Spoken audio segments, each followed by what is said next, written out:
दिनेश जी, जनता तो बस इंतजार करती रह गई कि अब चर्चा होगी तो तब चर्चा होगी। 20 जुलाई को संसद सत्र शुरू हुआ, 13 अगस्त को खत्म हुआ, हासिल क्या हुआ?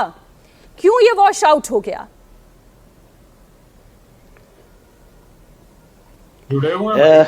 मैं ये आपको कहना चाहता हूं, ये बड़ी दुख की बात है, क्योंकि सत्ता पक्ष और विपक्ष दोनों ने समन्वय नहीं हुआ और दोनों की वजह से आज इस पूरा सदन का सत्र धुल गया। दिल्ली को फोन करो भाई, दिल्ली को बोलो। और आज मैं ये कह रहा हूं कि मानसून सत्र ही नहीं, आपने देखा होगा तो ये बजट सत्र भी, बजट सत्र में भी ये सदन चला नहीं और पूरी तरह से वॉश आउट हुआ था। नहीं, सरकार की मंशा चलाने की नहीं थी या विपक्ष की दोनों को ही जिम्मेवार मानता हूं, मगर विपक्ष को मैं यही आपसे पूछना चाहिए, सरकार की मंशा चलाने की नहीं थी या विपक्ष की बात करने की नहीं थी? जवाबदार है। ठीक, मैडम, वही मैं कह रहा हूं कि सत्ता पक्ष और विपक्ष की जवाबदेही दोनों की है, मगर विपक्ष इस बार बहुत ज्यादा जवाबदेह है, क्योंकि आपने क्योंकि आखिर में आपने देखा होगा जब भी प्रश्नकाल, आप देखना कि प्रश्नकाल और 0 आवर्स भी उन्होंने बाधित किए और वो बाधित करके उन्होंने सदन को नहीं चलाने दिया। अब मुझे विपक्ष को यह पूछना है कि आपको यदि सरकार को घेरना था तो आपको प्रश्नकाल में उनको घेरते, आप 0 आवर्स लगाकर वो चर्चा में घेरते, मगर विपक्ष चाहता ही नहीं था कि सदन चले, लोगों की समस्या का समाधान हो। वो सिर्फ और सिर्फ हंगामा करके सदन का समय बर्बाद करना चाहते थे और उन्होंने समय बर्बाद किया। आज जो लड़ाई रुड़की है उन्होंने सदन में लड़ी और पूरा सदन का जो समय, कीमती समय था, उन्होंने बर्बाद किया।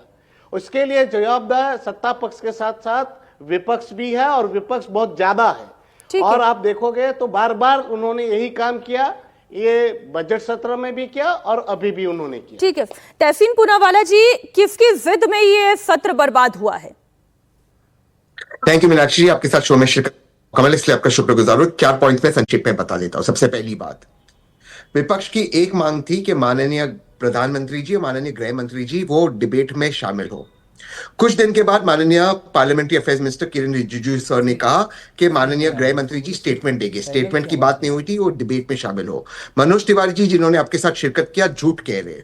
बात यह थी कि बच्चों पे लाठी किसने चलाई, और लाठी चलाने की जिम्मेदारी गृह मंत्री जी की थी, उनको बात करना था। बात शिक्षा की नहीं थी, गृह मंत्री जी का विभाग था, पहली बात। दूसरी बात, जो हंगामा पार्लियामेंट के अंदर, हाउस के अंदर हुआ, वो हाउस में इसलिए हंगामा हुआ क्योंकि मांग ये थी कि माननीय प्रधानमंत्री जी, माननीय गृह मंत्री जी पार्लियामेंट में आ रहे, हाउस में नहीं, इसलिए हंगामा हो रहा था। अगर वे आते तो ये नहीं होता। तीसरी चीज, मैं इंडिया टीवी के रिपोर्ट से कहता हूं, 3 बार अजर्नमेंट मोशन और मोशंस दिया गया था कि माननीय गृह मंत्री जी बात करें। रूल्स के तहत उन अजर्नमेंट मोशंस को हटाया गया था।